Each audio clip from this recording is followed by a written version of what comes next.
Wada xisbigeena waa ku wada dharagsantihiin oo maanta Somaliland baa la dooranayaa. Somaliland qof diidayna ma jiro.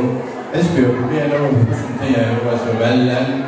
Marka dhalinyarada waxaan u sheegaynaa xisbigan waa xisbigii halganka, waa xisbigii ka dambeeyey quruxda maanta fadhidaan, waa xisbigii Somaliland aasaasay, waa xisbiga ugu daaweeyey xisbiyada Somaliland, waa xisbigii doorashooyinka ugu badan cadaalad ku qabtay.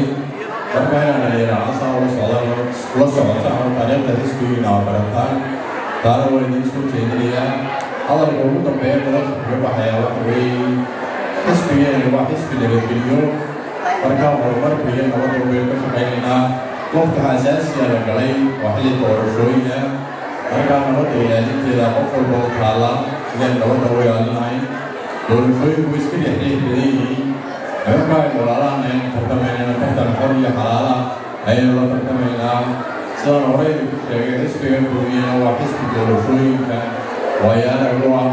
horena doorashooyinku Somaliland ka qabtay si nabada u qabtay.